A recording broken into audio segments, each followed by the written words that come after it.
Seja bem-vindo aos Açores em Destaque desta semana, um programa de muita cultura, muito entretenimento, muita gastronomia e que lhe permite acompanhar a atualidade nos Açores.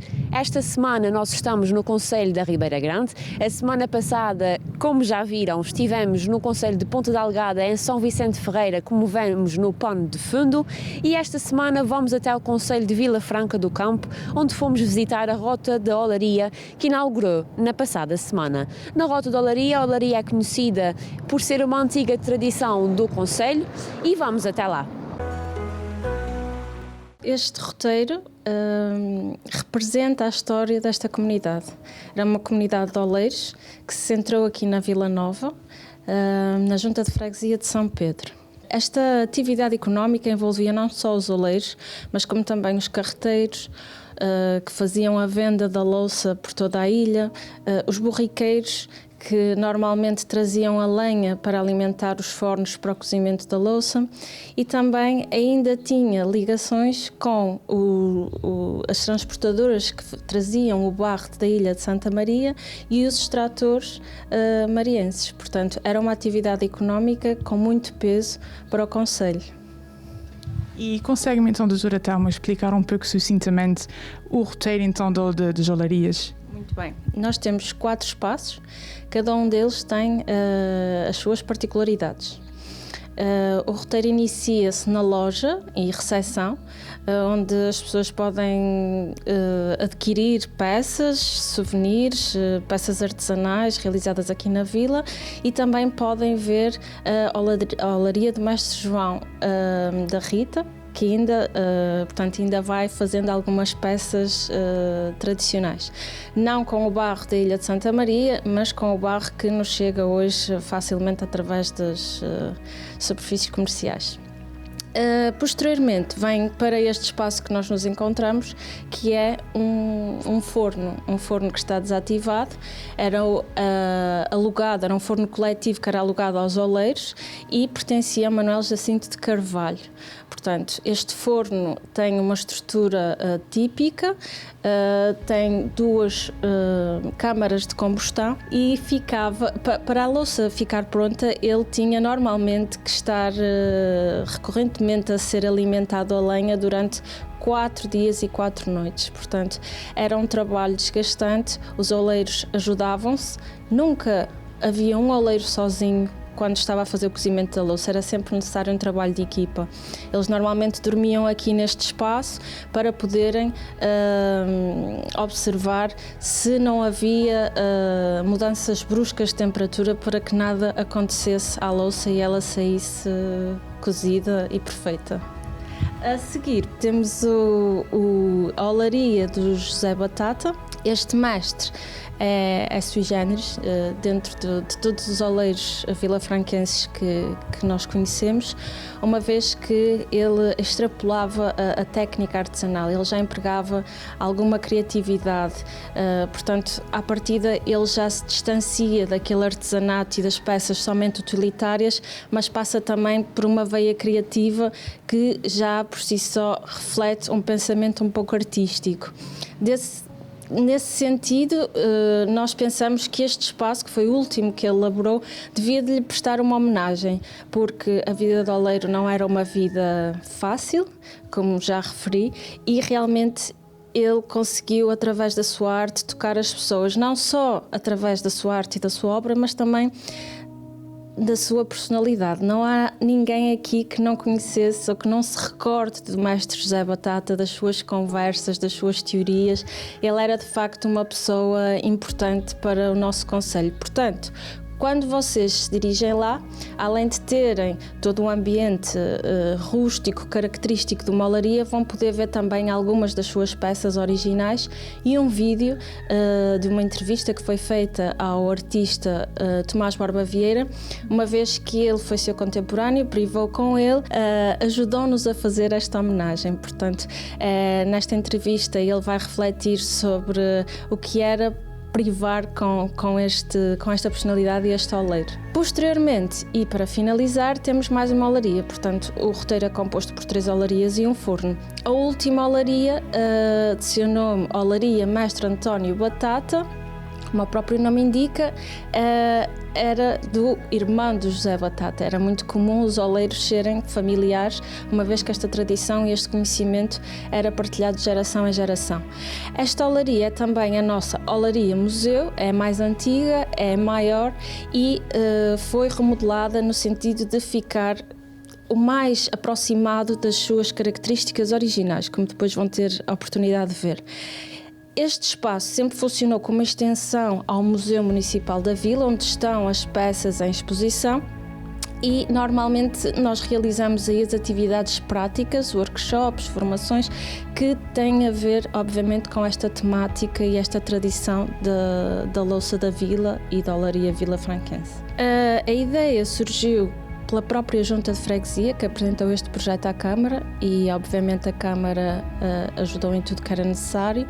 Houve depois uma candidatura a fundos comunitários, ao qual foram receptivos, e daí, depois, com a ajuda do museu, fez-se então o discurso expositivo e os conteúdos. Portanto,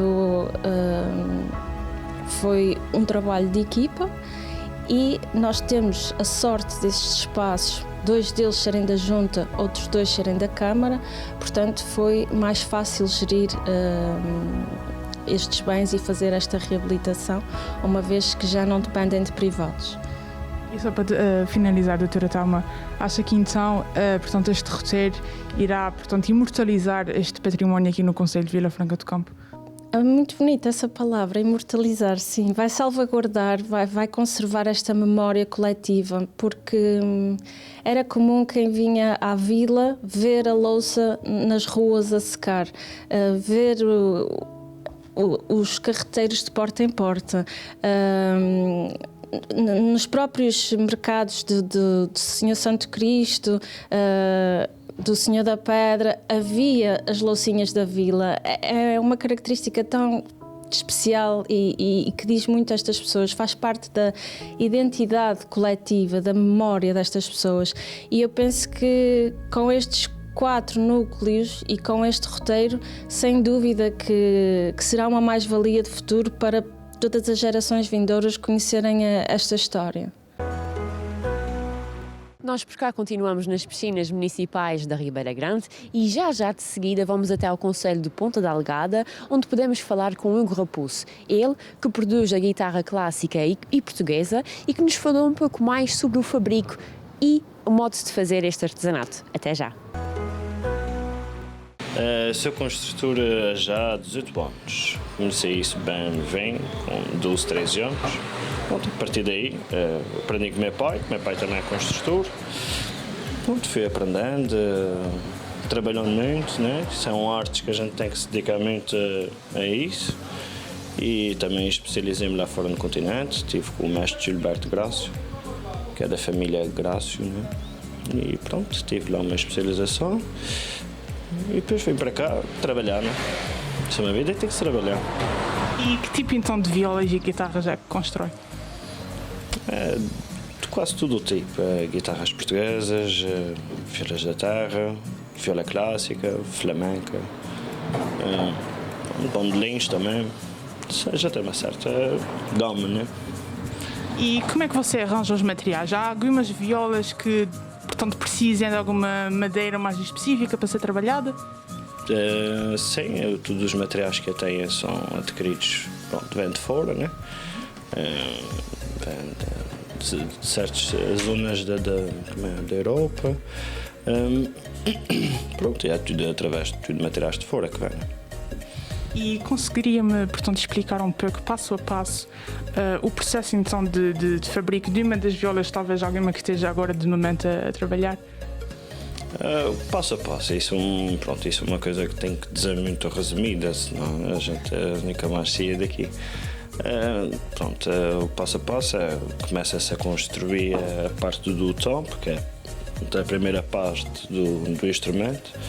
Depois preparar madeira para ilhargas, ou a madeira para fundo, depois tem as sanefas, tem travessas, depois preparar a madeira para o braço, escala, pala, tem muitos detalhes, né? Isso para estar explicando muito resumido, tem muitos detalhes e as suas especificações, né?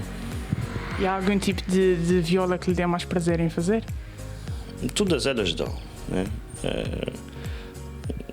Não tenho uma preferência, né? Claro que aquela que a gente geralmente quando tem mais trabalho, né? Principalmente tem mais trabalho em guitarras portuguesas e violões, viola da terra também, né? Mas dedico mais à guitarra portuguesa.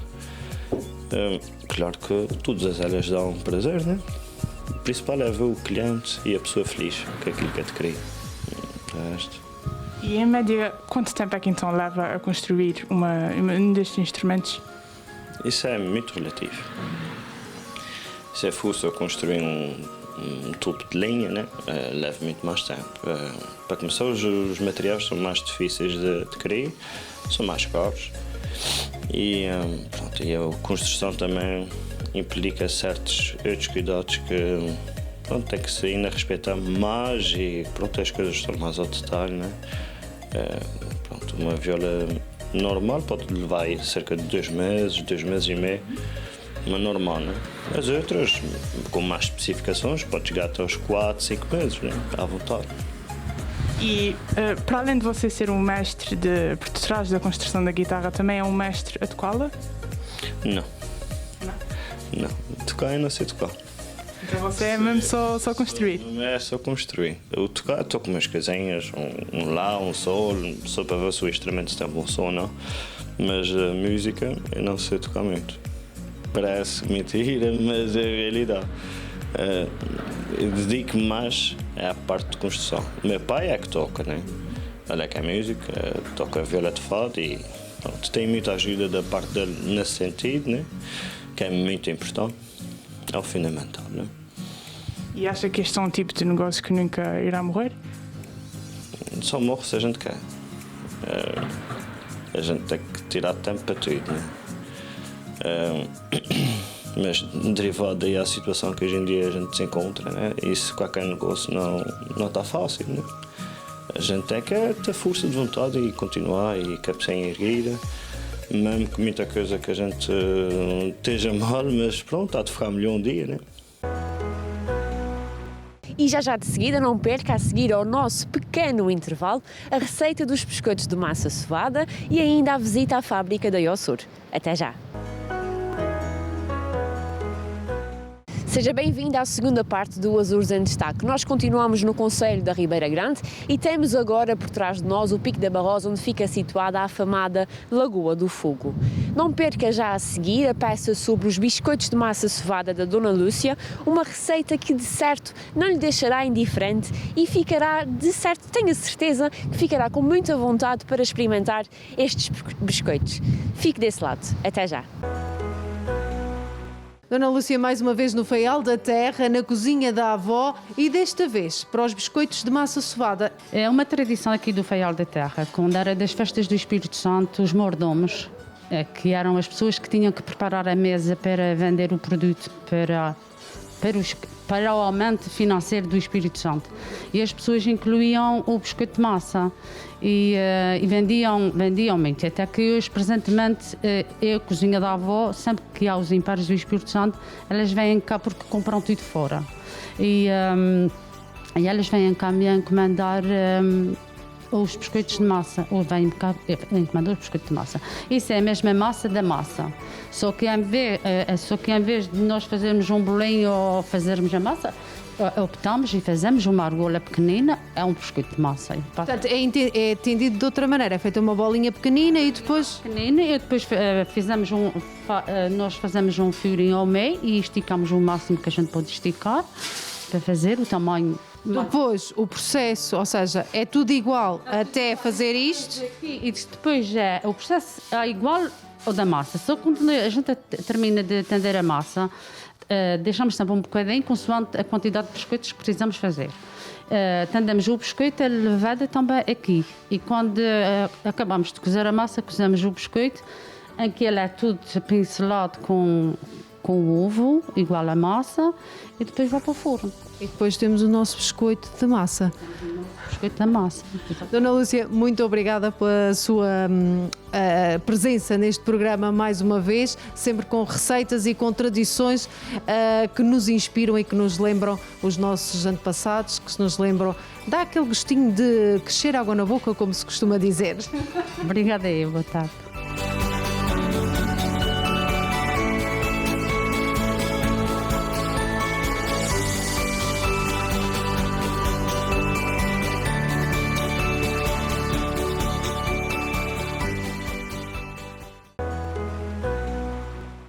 Para além do mar imenso que nos rodeia, uma das nossas características aqui nos Açores é também a nossa pedra de basalto, que nasce, como sabe, a partir dos nossos vulcões e que é, na verdade, uma característica destas piscinas municipais no concelho da Ribeira Grande. Já de seguida iremos para a visita à fábrica da Iossur, uma fábrica com mais de 40 anos de história e que produz iogurtes a partir de leite 100% açoriano. Nós tivemos a conversa com o Hugo Garcês, neto do fundador da Iossur, e ainda estivemos à conversa com o diretor de produção. Fique desse lado.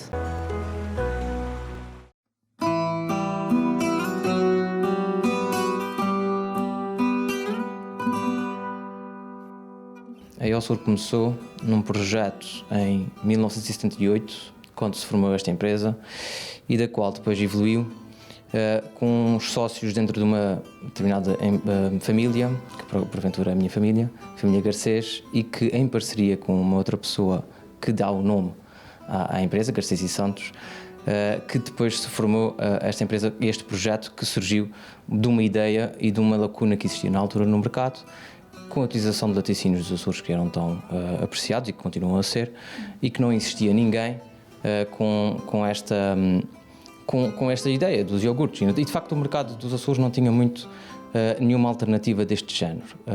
Aliás, o consumo do iogurte era um consumo limitado na altura, não era tão conhecido, era um tipo de produto que se era feito, ou se existia aqui nos Açores, era feito em casa, nas iogurteiras, com a transformação do próprio leite em iogurte, no processo de transformação. Mas na altura surge esta ideia, que na altura foi criada principalmente pelo Sr. António Garcês, que teve esta ideia principalmente, e que na altura, que porventura é o meu avô, e que nessa altura decide formar a fábrica exatamente neste terreno que detinha, aqui em Rabo de Peixe. Com o passar dos anos, de facto, a marca foi evoluindo e tornou-se, obviamente, era a única fábrica de iogurtes nos Açores, e tornou-se o principal distribuidor e produtor de iogurtes na ilha e também no arquipélago.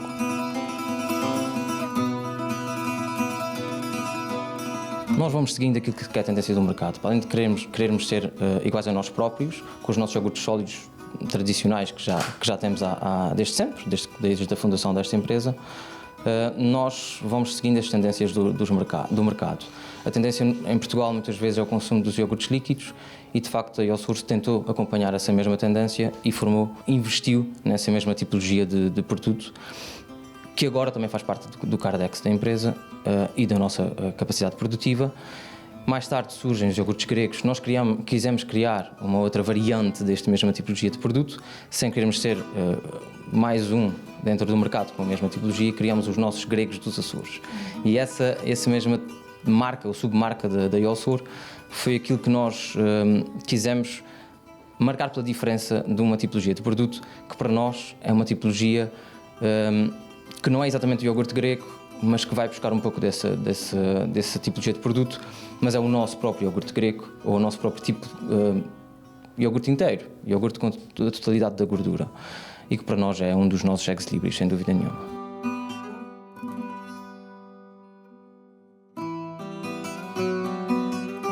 Queremos ir ao encontro daquilo que são as preocupações de hoje em dia de saúde, como por exemplo a lactose, onde nós vamos de facto lançar os iogurtes sem lactose, e ainda este ano de 2020. É já uma ideia e que tem sido maturada e investigada ao longo dos anos, e que neste momento temos vindo a incidir mais sobre este fator, E vamos de facto lançar, é uma certeza, já temos imagem criada, os sabores já estão decididos, a receita está formalizada, portanto nós sabemos para onde é que queremos ir e vamos fazer exatamente um iogurte sem lactose e vamos dentro daquilo que é a preocupação da saúde, portanto vamos acrescentar, para além de ser sem lactose, vamos também fazê-lo sem gordura e sem açúcares adicionados. O iogurte natural não açucarado, portanto completamente natural, meio gordo, é de facto o que nós mais vendemos. Lançamos recentemente, e que chamamos dentro da panóplia dos iogurtes gregos dos Açores, um iogurte natural com um formato maior e que tem sido um sucesso brutal no mercado, porque de facto, cá está, segue um pouco da nossa filosofia, um pouco da forma como nós fazemos o nosso iogurte, mas em vez de a retirada da gordura, nós utilizamos o leite por inteiro, utilizamos a totalidade do leite.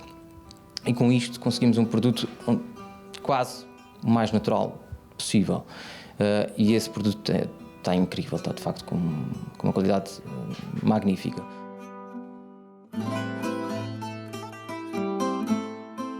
Nós fizemos, isto foi uma ideia de tentarmos dinamizar um pouco a nossa panóplia de sabores com a utilização de produtos dos Açores.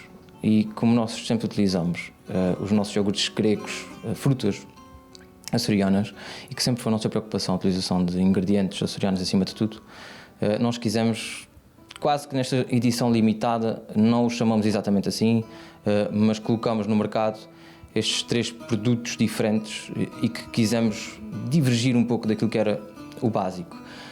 Por um lado, por um refresh de sabores, porque as pessoas obviamente que gostam do nosso produto, de facto, podiam estar já demasiado habituadas a um determinado sabor e quisemos dar-lhes algo novo. Para além disso, quisemos utilizar alguma açorianidade no meio destes produtos, ou seja, meloa de Santa Maria, que de facto não tínhamos e que acho que faria todo o sentido de ter, e é um produto que ainda por cima se tornou IGP há relativamente pouco tempo, há creio 2 anos, se não me engano, mas que quando se tornou precisamente um produto típico dos Açores, acho que faria todo o sentido nós fazermos a junção com o nosso iogurte. E então fizemos precisamente esta parceria com a cooperativa de Santa Maria, que é a Agromariense, e nessa parceria estamos a utilizar de facto a meloa de Santa Maria IGP nos nossos iogurtes. Para além disso, o figo que tem muita produção aqui nos Açores, existe muita produção aqui nos Açores, e que achamos que jogava muito bem com o nosso iogurte, e a pimenta. E aí sim, a diferenciação completa. Que eu vou ser muito sincero, continuo a achar e ter muita fé que é um produto que poderá ser um dos favoritos para quem consome os nossos produtos. Não é de gosto unânime, portanto toda a gente não vai gostar deste produto e temos visto exatamente isso. As pessoas têm alguma resistência a provar, em primeiro lugar, e em segundo lugar, para além da resistência, de facto, por vezes não gostam, porque de facto não gostam de pimenta, provavelmente será por aí. No entanto, quem ou que gosta de pimenta ou que de facto está aberto a sabores novos, é um sabor completamente diferenciado.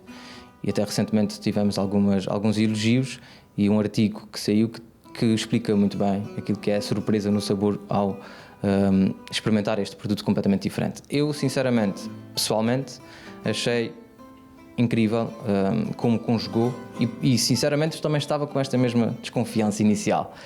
Quando fizemos provas com todos aqui e com algumas pessoas externas, que este tipo de trabalho que fazemos de escolha de sabores, tentamos sempre aglomerar mais em termos internos e depois as pessoas externas que nos sejam algo próximas.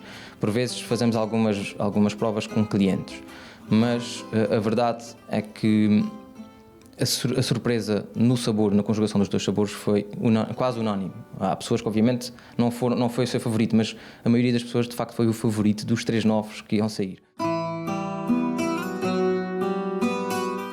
Nós fazemos iogurtes de um modo tradicional, como se calhar se faziam em casa, apesar de com o auxílio de máquinas. A nossa receita mantém-se quase inalterada ao longo de quase 4 décadas de existência da empresa. Então é um modo muito tradicional, portanto utilizamos só produtos daqui dos Açores, só leite dos Açores na produção do iogurte. sempre tivemos como política da empresa usar os produtos regionais. Primeiro procuramos nos Açores e então só depois é que partimos para fora da região. Portanto, nós utilizamos, o leite é 100% dos Açores, o açúcar também é daqui de São Miguel. A fruta também, nós agora temos iogurtes gregos e nesses iogurtes gregos utilizamos fruta e a fruta é toda de São Miguel. Nós temos uma parte que é a máquina que faz, temos uma termoformadora, hoje em dia temos, a empresa quando foi criada tinha apenas um tipo de produtos, que era os iogurtes sólidos, e eram feitos numa termoformadora. Essa máquina já não existe, foi remodelada, ela produzia 4 iogurtes cada vez, nós agora adquirimos uma nova, faz 8 iogurtes e forma o próprio copo. O processo, a máquina aumentou, mas é muito idêntica. Colocar o iogurte dentro é um processo manual, automático, mas depois tem a parte de rotulagem e essa parte é toda manual.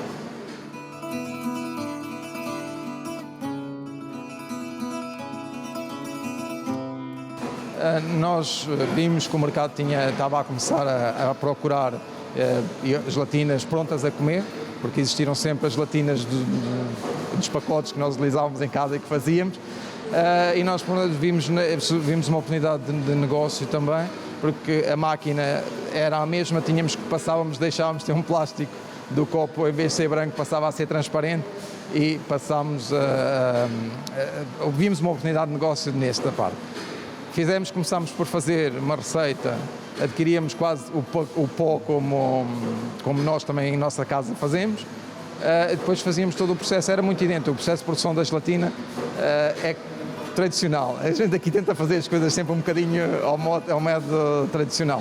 Hoje em dia não é o pacote, já o pó, utilizamos os ingredientes e somos nós que fazemos a nossa receita. Antes já nos vinha fornecida a receita, agora somos nós que criamos e juntamos todos os ingredientes.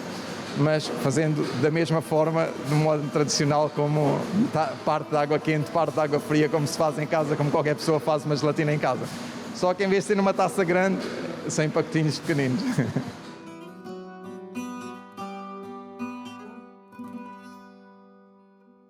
As máquinas, nós temos 3 tipos de máquinas, temos uma que faz os iogurtes sólidos e as gelatinas, e essa máquina tem uma capacidade de à volta de 8.000 copos por hora. Temos também a máquina dos gregos, que tem uma quantidade mais baixa, também tem a adição de fruta, do iogurte, e então trabalha a velocidades mais lentas, portanto faz à volta de 2.000 por hora, e depois temos os líquidos, que enche as garrafas, a trabalhar à volta de 4.000 garrafas por hora. Pronto. As quantidades que a gente produzimos em função do mercado, por exemplo, produzimos 2, 3 cubas de sólidos, estamos a falar de quase 16, 18 mil iogurtes, no caso dos gregos um pouquinho menos e nos líquidos também um bocadinho em função das máquinas que não têm tanta produção. Mas produzimos em função do mercado e ainda temos margem para crescer.